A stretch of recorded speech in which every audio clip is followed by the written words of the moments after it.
Bom, isso aqui é um detalhezinho interessante e já caiu em prova, tá? Caiu no Colégio Naval há poucos anos atrás.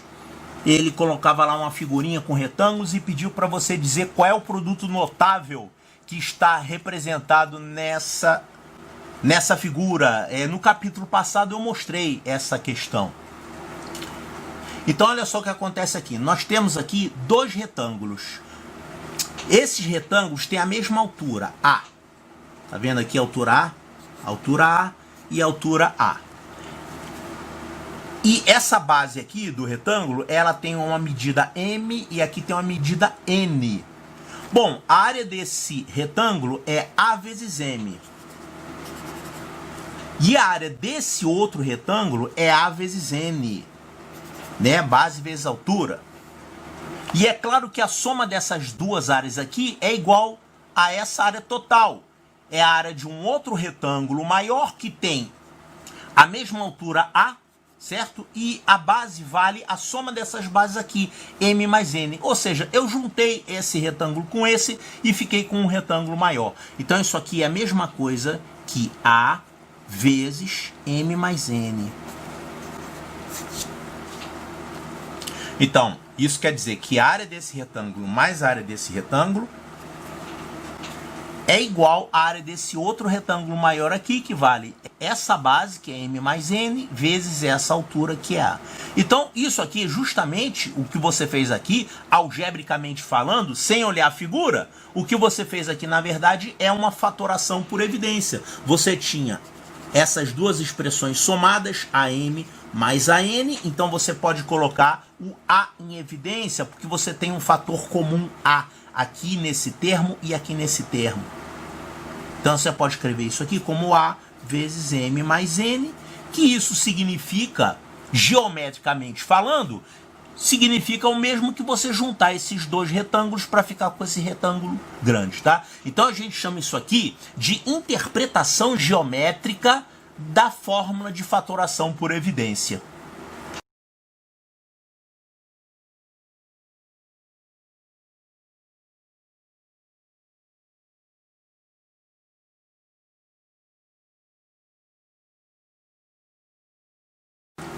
Bom, vamos fazer uns exercícios aqui? Então vamos fazer alguns desses aqui. Por exemplo, vamos fazer esse B aqui do exercício 2. 10x5 mais 30y2. 10x5 mais 30y2. Você vai colocar alguém em evidência. Seria um fator comum a esse termo e a esse termo. Fator comum aqui, o único que eu estou vendo é o 10. Porque a parte literal aqui é x à quinta, aqui é y ao quadrado. Não tem nenhuma letra comum, né? Então a única parte comum é a parte numérica, que tem aqui um fator 10. Então a gente pode escrever aqui 10 que multiplica x5 mais 3y2. É o máximo que a gente pode fazer aqui. Então é tranquilo. Vamos fazer uma outrazinha aqui, essa letra G. Eu tenho 6A2B3C, 6A2B3C, mais 8AB2C, mais 12ABC3. Então a gente tem que primeiro ver a parte numérica. Tem algum fator comum aqui na parte numérica? Tem. Eu posso colocar 2 em evidência aqui, né? Todo mundo aqui dá por 2. Dá por 3? Não. Isso aqui não dá por 3. Por 4, esse dá por 4, esse dá por 4, esse aqui não dá. Bom, então o único fator comum, o único fator numérico comum que você pode colocar em evidência aqui é o 2. Agora, e as letras? Ó, as letras você tem aqui A2, A e A. Então, você pode colocar o A em evidência, seria o fator comum. Aqui, entre B3, B2 e B, você pode colocar B em evidência. Ou seja, é a letra comum com o menor expoente possível. Olha aqui, por exemplo, aqui eu tenho C, C e C3. Então, todos eles têm a letra C e o menor expoente de C é 1. Então, é só C que você pode colocar.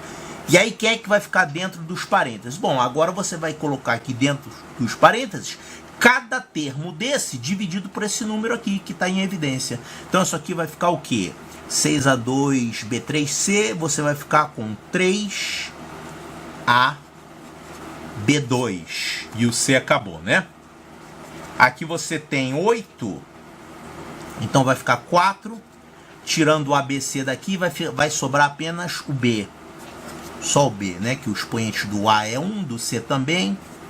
O A e o C não vão aparecer aqui dentro, já ficam aqui fora. E o B ao quadrado, você tinha B aqui em evidência, aqui é B ao quadrado, então vai sobrar um B lá para dentro. E finalmente, aqui o 12, quando você colocar em evidência, claro, isso equivale a você pegar essa expressão e dividir por essa. E isso vai ficar então 6, o A vai sumir, o B vai sumir, vai sobrar um C ao quadrado. Então tá aqui fatorado, claro, fatorei usando evidência. Não dá mais para colocar ninguém mais em evidência aqui. Não dá mais para fatorar essa expressão. Essa é a única forma de fatorar. Vamos fazer mais um aqui. Essa letra N, eu tenho AX7 mais 12. 12A2X6 mais 72A3X5.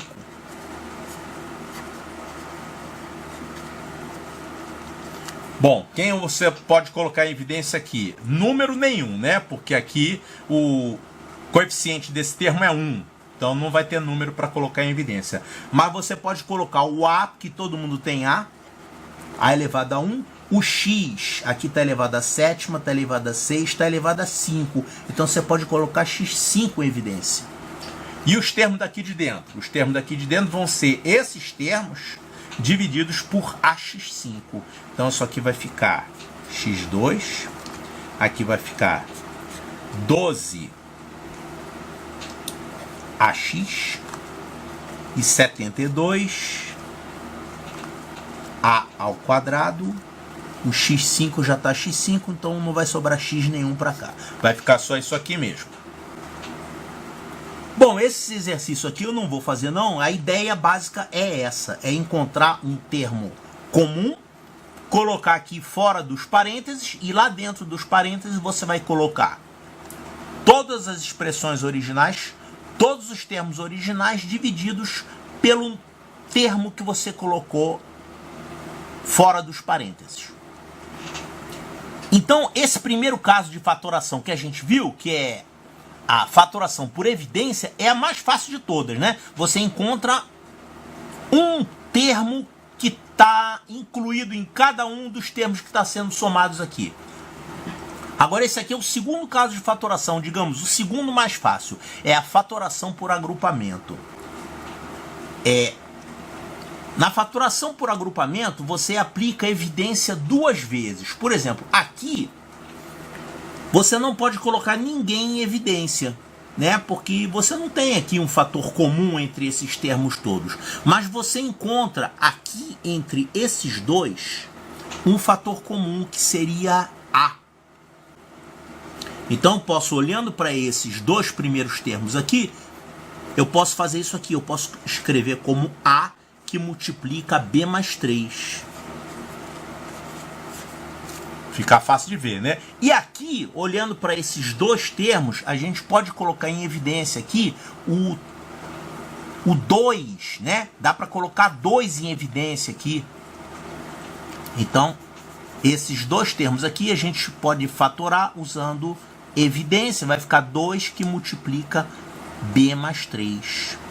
Então, apliquei fatoração por evidência nesses dois e nesses dois. E agora, olhando para essa outra expressão, eu observo que eu posso colocar em evidência B mais 3, porque tem B mais 3 aqui e tem B mais 3 aqui também.